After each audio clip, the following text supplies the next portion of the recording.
Комары – маленькие, но удивительно опасные создания, способные принести больше беспокойства, чем можно представить. Они являются не только раздражающими, но и самыми смертоносными насекомыми на планете.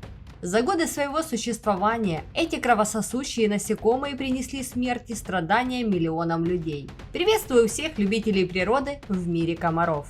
Вооруженные острым жалом, они переносят и передают различные смертельные болезни. Они являются переносчиками малярии, денге, желтой лихорадки, вируса Зика и других опасных инфекций, уносящих жизни тысячи людей каждый год. Невероятно, что такие маленькие существа могут принести столько боли и разрушений. Несмотря на их маленький размер, эти насекомые играют колоссальную роль в жизни нашей планеты. И хотя первое, что приходит в голову, это их раздражающие укусы, на самом деле комары являются ключевыми игроками в природе. Представьте себе, лишенный комаров мир. Но знаете ли вы, что без них экосистема была бы нарушена? Эти невероятные создания играют роль в пищевой цепи, будучи важным источником пищи для множества животных. А их участие в процессе опыления способствует разнообразию растений. Комары – удивительные разнообразные существа, которые обладают уникальной анатомией и удивительными способностями.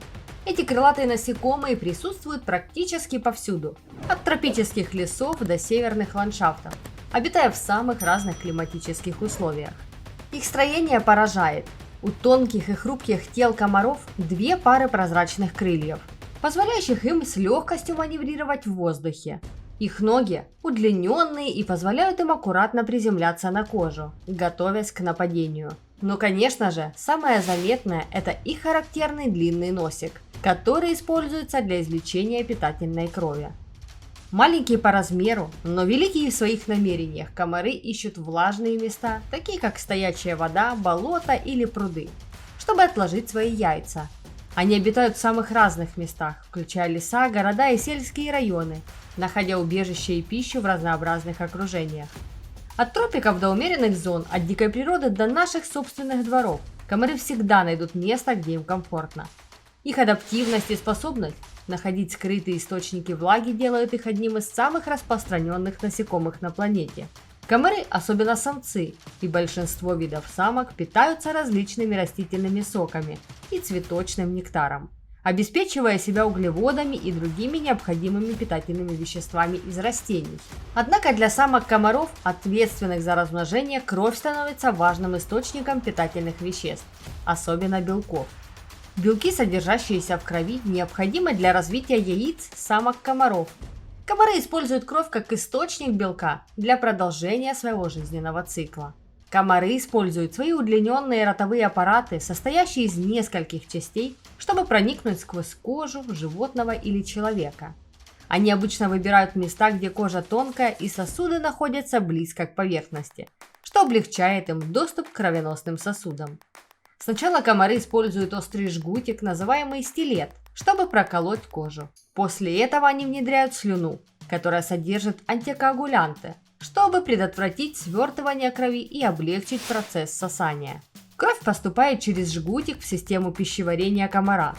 Интересный факт: когда комар сосет кровь, он не только получает питательные вещества, но и определяет пол и возраст животного по химическим веществам, содержащимся в крови. После насыщения самка комар отпускает свою добычу и улетает для дальнейшего размножения. Следует отметить, что рацион питания комаров может различаться в зависимости от вида, пола и возраста насекомых.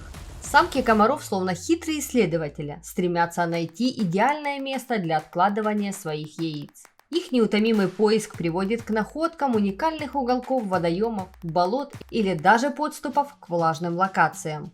Тут начинается таинственная часть этой драмы.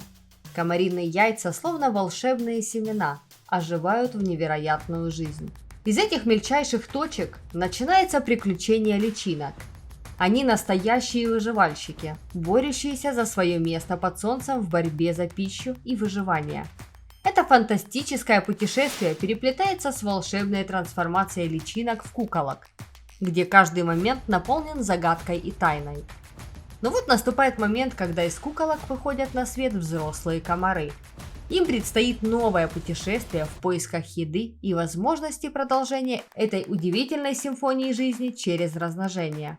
Размножение комаров – это не просто процесс, это целый концерт удивительных событий и загадочных трансформаций, где каждый акт наполнен невероятной энергией и удивительной жизнью.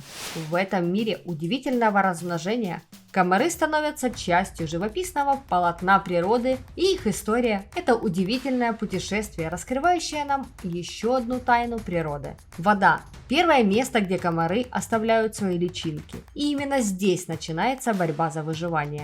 Лягушки являются одним из важнейших естественных врагов комаров. Их личинки находят и поедают личинки комаров, помогая таким образом контролировать их численность. Но это не единственные герои в этой истории. Рыбы, такие как карпы, окунь и щука, становятся неотъемлемой частью этого процесса. Они также предпочитают лакомиться комариной личинкой, делая водоемы менее пригодными для размножения комаров. А что насчет птиц?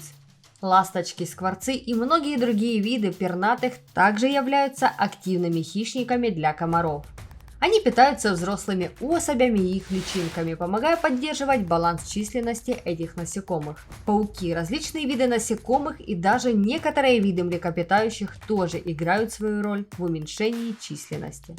Спасибо, что погрузились в удивительный мир комаров вместе со мной. Давайте помнить, эти насекомые лишь маленькая часть фантастического мира природы, где даже самые незаметные создания играют свою важную роль. Надеюсь, это путешествие в мир комаров было для вас интересным и познавательным. В следующий раз, когда увидите или услышите жужжание этих насекомых, помните, что за этим стоит целый мир тайн и удивительных процессов. Берегите природу и до новых встреч!